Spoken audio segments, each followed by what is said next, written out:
तिब के शोबे में डॉक्टर्स के अलावा पैरामेडिकल स्टाफ, इनका किरदार भी बहुत ही अहम तस्वुर किया जाता है, जिसमें नर्सिंग का शोबा ज़ाहिर है वो रीढ़ की हड्डी की हैसियत रखता है। और अगर देखा जाए नर्सिस के हवाले से बात की जाए तो वो ये नहीं देखते कि कौन उनके सामने कि क्या शख्स है, वो किस क्लास का है, उसके रंग क्या है, उसकी नस्ल क्या है।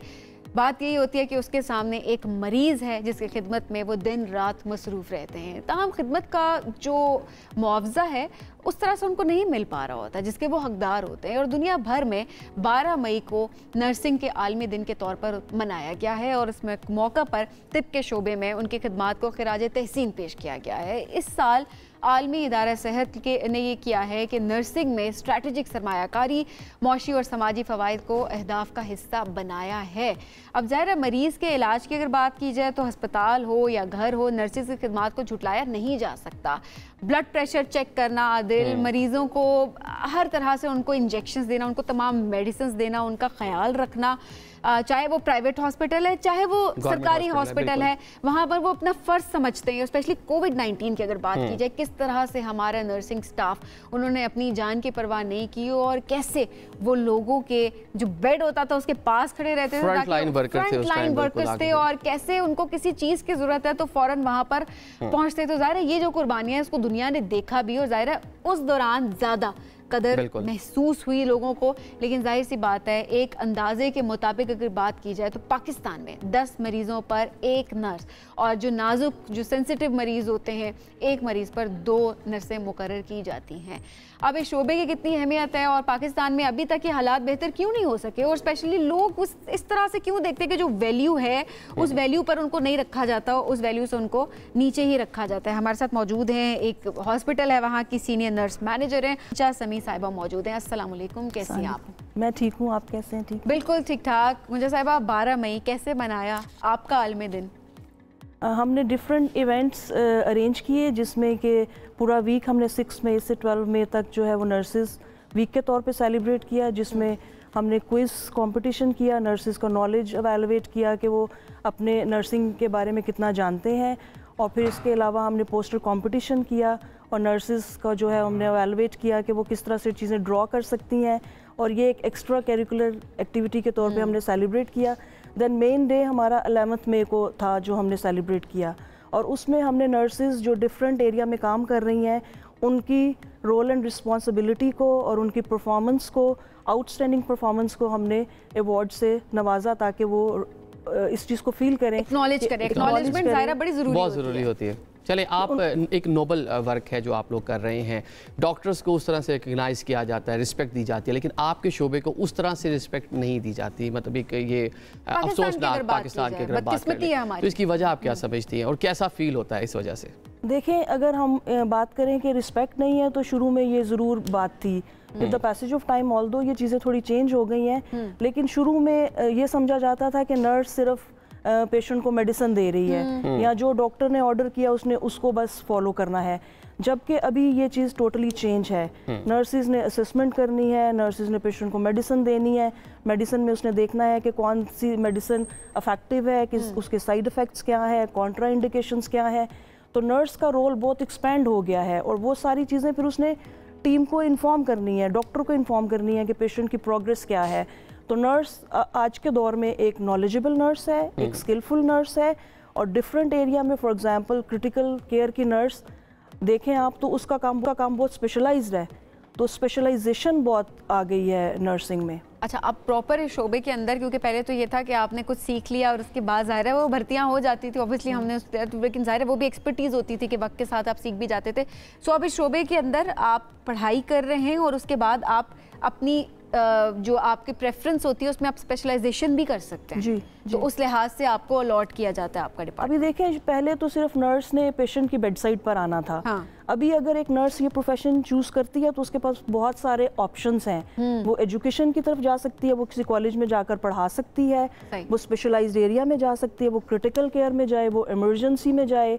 अभी लिवर ट्रांसप्लांट का एक बहुत स्पेशलाइज्ड एरिया है, वहाँ पर वो काम कर सकती है। Dialysis also one of the area जहाँ पर वो अपनी एक्सपर्टीज प्रूव कर सकती है कि उसने जो कुछ लर्न किया है वो स्पेशलाइज्ड केयर में वहाँ कर सकती है। अच्छा, हॉस्पिटल में हम देखते हैं मरीज़ आते हैं, मुश्किल टाइम होता है उनके, बहुत से लोग हैं जो मतलब जल्दी चले जाते हैं, दुनिया से भी चले जाते हैं, लेकिन बहुत से लोग जो क्रिटिकल होते हैं लेकिन वो जब सेहत याब होकर जाते हैं आपके हाथों से, जब उनकी फैमिलीज होती हैं, उनकी खुशियाँ देखकर कैसा फील होता है? कि अपनी मेमोरीज इस हवाले से शेयर करें। देखिए, ये तो हमेशा एक बहुत प्लेजेंट मोमेंट है कि जब आपका पेशेंट आपके पास से ठीक होकर जाए। अगर मैं रिफ्लेक्ट बैक करूं, जब मैं बेड साइड पर काम करती थी तो मैं जिस एरिया में काम करती थी वहाँ ऑन्कोलॉजी के पेशेंट्स होते थे जो कैंसर से सफ़र कर रहे होते थे। तो जब वो ठीक होकर जाते थे, चूँकि उनका लॉन्ग स्टे बहुत ज़्यादा होता था, वो बहुत देर आते जाते थे कीमोथेरेपी के लिए, तो हमारी उनके साथ बहुत एक अच्छी बॉन्डिंग डेवलप हो जाती थी। अच्छा। और जब वो ठीक होकर जाते थे तो ऑफ कोर्स हम बहुत खुश होते थे।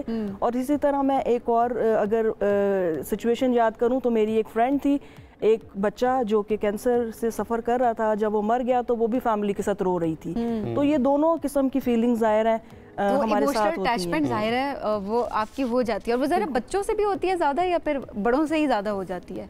देखें, हम तो डिफरेंट एरियाज़ में काम करते हैं। ज़ाहिर है उसमें बड़ी एज के लोग भी हैं, मिडिल एज के भी हैं, तो जिसके साथ हम ज़्यादा टाइम स्पेंड करते हैं तो ज़ाहिर है उसके साथ एक बॉन्डिंग डेवलप हो जाती है। और ज़ाहिर मरीज़ भी जाते जाते जब वो शिफा, जब मरीज़ नहीं रहते ऑब्वियसली शिफा उनको मिल जाती है, ऑब्वियसली जब वो डिस्चार्ज होते हैं हॉस्पिटल से, जाते जाते आपको भी बहुत अच्छे से याद रखते होंगे। बिल्कुल। और समटाइम्स जैसे आप मार्केट में फिर रहे हैं तो आपको कोई मिल जाएगा कि अच्छा, आपको याद है। बिल्कुल, I am one of your patient और आपने उधर मुझे किया था। तो देखिए ये इज्जत होती है ना। देखें, अब ये जो इज्जत है ना वो आपसे कोई भी नहीं छीन सकता, वो अल्लाह ने आपको आपकी खिदमत के सिले में नवाजी है। बिल्कुल बिल्कुल। अच्छा, इसमें जो रिफॉर्म्स हैं, बेहतरी की कहाँ कहाँ ज़रूरत है? हम देख रहे हैं जैसा 10 पेशेंट पे एक नर्स है, ये इंटरनेशनल स्टैंडर्ड है, लेकिन हमारे यहाँ हम देखते हैं कि वार्ड्स भरे होते हैं, पूरे वार्ड में 1 या 2 नर्सेज मौजूद होती हैं। आप जिस इदारे में प्रोबेबली काम करी होंगी वहाँ पर ऐसी सिचुएशन नहीं होंगी, लेकिन आपका एक्सपीरियंस इतना है कि आप ऑब्वियसली ओवरऑल चीज़ों को देखती आई हैं।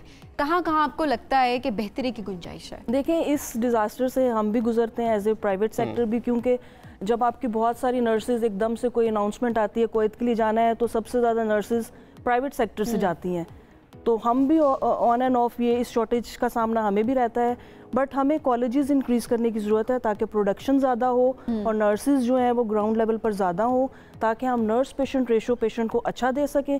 देखिए, अगर एक नर्स के पास कम पेशेंट है तो वो उसके साथ अच्छी तरीके से कम्युनिकेट कर सकती है, उसका बिहेवियर ख़राब नहीं होगा और वो इरिटेट नहीं होगी, ठीक है। तो अगर वो ज़्यादा टाइम पेशेंट के साथ स्पेंड करेगी और अप्रोप्रिएट टाइम देगी तो मेरे ख्याल केयर में भी इम्प्रूवमेंट आएगी। अच्छा, अब ये बड़ा इंपॉर्टेंट पॉइंट आपने रेज किया है कि अगर आप उसको फैसिलिटेट करेंगे तो वो अच्छे तरीके से अपनी ड्यूटी को सर अंजाम दे सकेगी। अच्छा, अब सरकारी हॉस्पिटल्स में आदिल, मेरा जब चक्कर लगता है कभी कभार तो वहाँ पे अगर देखा जाए तो हम अक्सर ये कंप्लेन कर रहे होते हैं और बाज़ अगर मुझे बहुत गुस्सा आ जाता है कि नर्सेस किस तरह से बात कर रही हैं लोगों के साथ। ऐसा होता है आपके साथ जनरली? मैं इस चीज को एड्रेस करना चाहूंगी, जाहिर है आपसे बहुत सारे लोग रिलेट कर डॉक्टर भी, इवन डॉक्टर्स भी। मैं डॉक्टर्स के हालात की बात करूंगी कि जाहिर सी बात है वो मरीज जब आ रहे हैं वो इरिटेट हो रहे हैं, वो फ्रस्ट्रेट हो रहे हैं, वो बात करना नहीं चाहते हैं, उनको गुस्सा आ रहा है मरीजों को देख के, जाहिर है उससे मरीज भी मुतासिर हो रहा है और जो बात ऐसे कर रहा है उसकी अपनी मेंटल हेल्थ भी मुतासिर हुई हुई है।